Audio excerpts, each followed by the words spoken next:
Political territory include the physical area of a country, air space, territorial water, वो definition हो जाती है।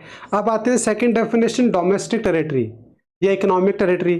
तो इसमें हमने कहा था कि अपार्ट फ्रॉम पॉलिटिकल टेरिटरी तीन चीज़ें इसमें आएगी। तो 3 कीवर्ड्स आपको याद रखने हैं कि पॉलिटिकल के अलावा इसमें 3 और आएंगे, तो आपको कीवर्ड याद रखना है एयरक्राफ्ट और शिप्स। एक तो ये कीवर्ड, सेंटेंस आप बाद में बना लेना। दूसरा आपको रखना है फिशिंग वेसल्स और नेचुरल गैस रिंग्स, और वो याद रखना है। और थर्ड आपको याद रखना है एम्बेसीज या मिलिट्री स्टैब्लिशमेंट। ये वर्ड ही तो याद रखने हैं, यस और नो। तो पॉलिटिकल के अलावा ये 3 एरिया आएंगे, और क्या नहीं आएगा पॉलिटिकल में, तो इनका वाइस वर्सा कर दो। इनका वाइस वर्सा करके और उसमें क्या डाल दो, इंटरनेशनल ऑर्गेनाइजेशन और डाल दो which is located in India. तो इसका मतलब अब इकोनॉमिक टेरिटरी क्या हो गया, एनी जोग्राफिकल एरिया एनीवेयर, ध्यान से सुनना बिल्कुल, वो कोई भी जोग्राफिक एरिया, चाहे वो इंडिया के अंदर हो या इंडिया के बाहर हो, इसे कोई मैटर नहीं करता। Any geographical area anywhere which is control by our government. बस कंट्रोल से मतलब है। तो अब वन वर्ड निकल के आ गया जो हमें ध्यान रखना है, कंट्रोल। अगर हमारी गवर्नमेंट का कंट्रोल इंडिया के अंदर है या इंडिया के बाहर कहीं भी हो, वो हमारा इकोनॉमिक टेरिटरी है। या हमारी गवर्नमेंट का कंट्रोल इंडिया के अंदर भी नहीं है, तो हमारा कोई इकोनॉमिक नहीं है। तो कंट्रोल से मतलब है इसे। अब फिर हम देखते हैं कि टॉपिक हमने क्यों पढ़ा, इसका नेशनल इनकम में क्या यूज है। एरिया, इनकम फ्रॉम वेयर, मतलब किस एरिया की इनकम को लेंगे, किस एरिया की इनकम को, एरिया वर्ड लगाना जरूरी है। इस टॉपिक से हमने ये डिसाइड कैटेगराइज कर लिया कि भाई जैसे आगे न्यूमेरिकल आएगा, उस न्यूमेरिकल में लिखा होगा सपोज कि income generated in Indian embassy which is located in USA, और एक आ गया कि income generated by the USA embassy in India. तो आपको पता चल जाएगा कि यूएसए की एम्बेसी अगर इंडिया में है तो हमारा इकोनॉमिक टेरिटरी नहीं है, क्योंकि इसमें कंट्रोल हमारी गवर्नमेंट का नहीं है, तो वो नेशनल इनकम में नहीं आएगा। और अगर हमारी एम्बेसी यूएसए के अंदर है तो वो हमारा इकोनॉमिक टेरिटरी है, क्योंकि हमारी गवर्नमेंट का कंट्रोल है, तो वो आएगा। तो एक एग्जाम्पल दिया मैंने आपको। ऐसे इसमें हम क्या कर रहे हैं, इस टॉपिक को पढ़ के हमने ये देख लिया कि कौन से एरिया की इनकम को हम इंक्लूड करेंगे और कौन से एरिया की इनकम को इंक्लूड नहीं करेंगे।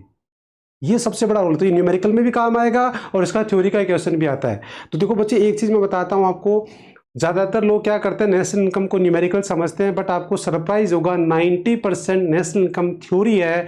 अब इसके कॉन्सेप्ट अगर आप समझ लोगे तो फिर तो माइनस प्लस करना है आपको। अब माइनस प्लस तो कोई भी कर सकता है, बट माइनस प्लस करने के लिए आपको ये तो पता हो कि यार नेचर ऑफ ट्रांजेक्शन्स है क्या, इसको माइनस क्यों करेंगे, प्लस क्यों करेंगे। तो इसके लिए आपको थ्योरी पढ़नी पड़ती है, और यही रीज़न है कि हम डोमेस्टिक टेरिटरी पढ़ने से, इकोनॉमिक टेरिटरी पढ़ने से, बेसिकली पॉलिटिकल टेरिटरी का कोई रोल नहीं रहा। पॉलिटिकल टेरिटरी तो बस इसलिए पढ़ा हमने ताकि हमारे को डोमेस्टिक टेरिटरी समझ में आ जाए, क्योंकि डोमेस्टिक टेरिटरी में पॉलिटिकल तो है ही है।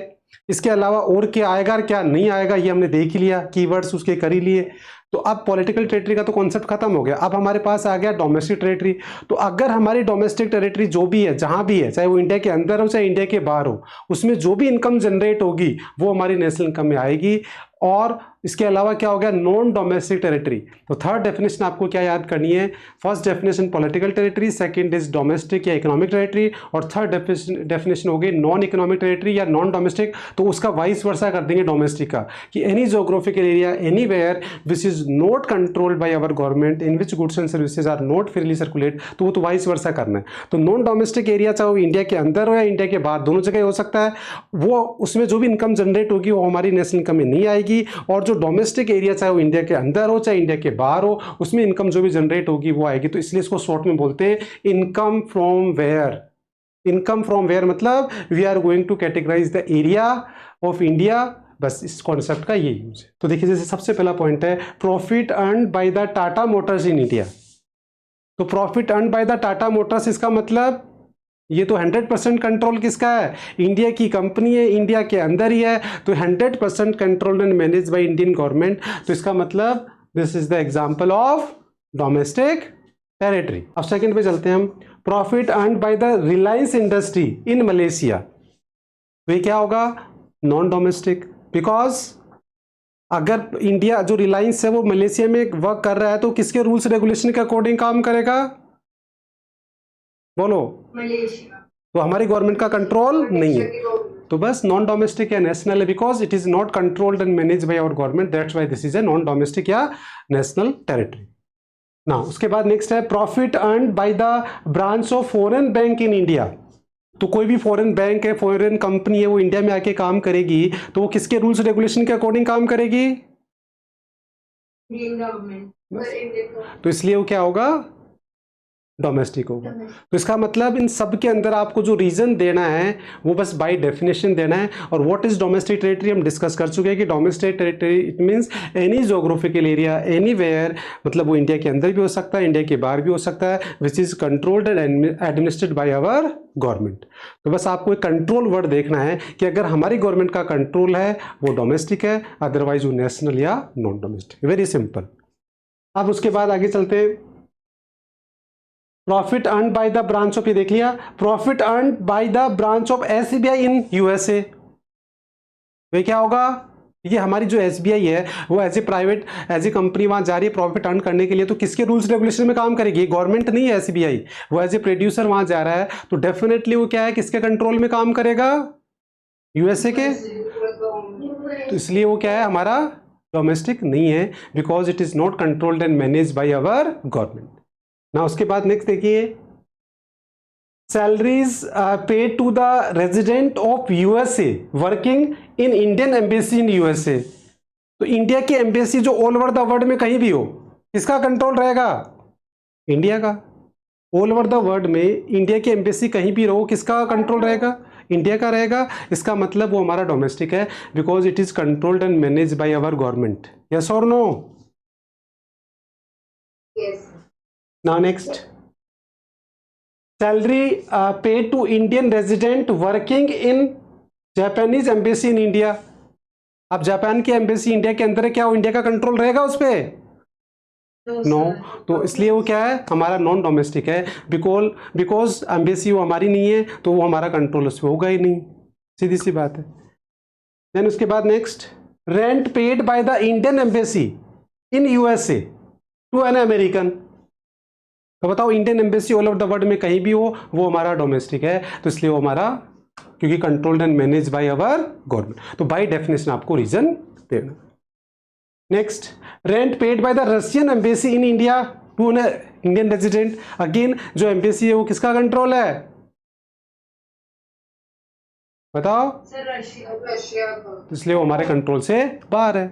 दैट्स इट ना। उसके बाद में rent received by an Indian resident to their building rented out to the foreigners, ये हमने किया था, उसमें भी लिखा हुआ था। तो अगर मान लो जो इंडियन रेजिडेंट है for their building rented out to the foreigners in India, तो आज अगर मान लो आप अपना घर किसी को, फॉरेनर्स को रेंट पे दोगे, तो कौन से रूल्स रेगुलेशन के अकॉर्डिंग दोगे? इंडिया या यूएसए या एनी अदर कंट्री? बताओ। इंडिया। इसका मतलब इसका कंट्रोल रहेगा, इंडियन गवर्नमेंट के अकॉर्डिंग हम उसको करेंगे, तो वो हमारा डोमेस्टिक होगा।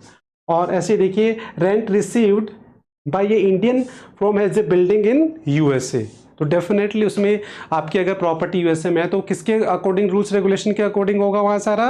यूएसए गवर्नमेंट, तो वो हमारा नॉन डोमेस्टिक होगा। I hope it's clear. Yes. तो यहां मुझे एक ही वर्ड ध्यान रखना है बच्चे, दैट इज कंट्रोल, क्योंकि डेफिनेशन क्या है डोमेस्टिक टेरिटरी की? एनी ज्योग्राफिकल एरिया एनीवेयर, मतलब वो इंडिया के अंदर भी हो सकता है एरिया, इंडिया के बाहर भी हो सकता है, but which is controlled by our government. तो इसका मतलब हमारी गवर्नमेंट का कंट्रोल है, चाहे वो इंडिया के अंदर हो या इंडिया के बाहर हो, वो हमारा डोमेस्टिक है। Very simple. तो मेन कीवर्ड तो आपको दो ही याद रखने, एक तो कंट्रोल और दूसरा इनकम फ्रॉम वेयर। तो ये जो मेन कीवर्ड्स है आपके, वो बेसिकली हमारे ये है। बाकी देखिए मैंने बहुत इजी बना दिया। तो तीनों डेफिनेशन, अब आपको क्या करना, 3 डेफिनेशन करनी है इसमें। What is political territory, what is domestic, what is non domestic. 3 definition हो गई। उसके बाद में जो apart from political territory what we are going to include in domestic, 3 keywords. और ये क्यों पढ़ा हमने नेशनल इनकम, इसका क्या सिग्निफिकेंस है? इनकम फ्रॉम वेयर, मतलब इस टॉपिक से हमने कैटेगराइज कर दिया, एरिया कैटेगराइज कर दिया कि इंडिया का कौन सा एरिया है और कौन सा एरिया नहीं है। और वो एरिया इंडिया के बाहर भी हो सकता है, इंडिया के अंदर भी हो सकता है, बस कंडीशन एक ही है, that is control. I hope अब तो क्लियर है बच्चे। तो आप इस पे 2 तरीके के क्वेश्चन, इस टॉपिक पे 2 टाइप के क्वेश्चन बनते हैं बच्चे। एक तो क्या बनता है इस पे, एक तो क्वेश्चन बनता है वो कि इसमें थ्योरी का क्वेश्चन आएगा ऐसे कैटेगराइज वाला।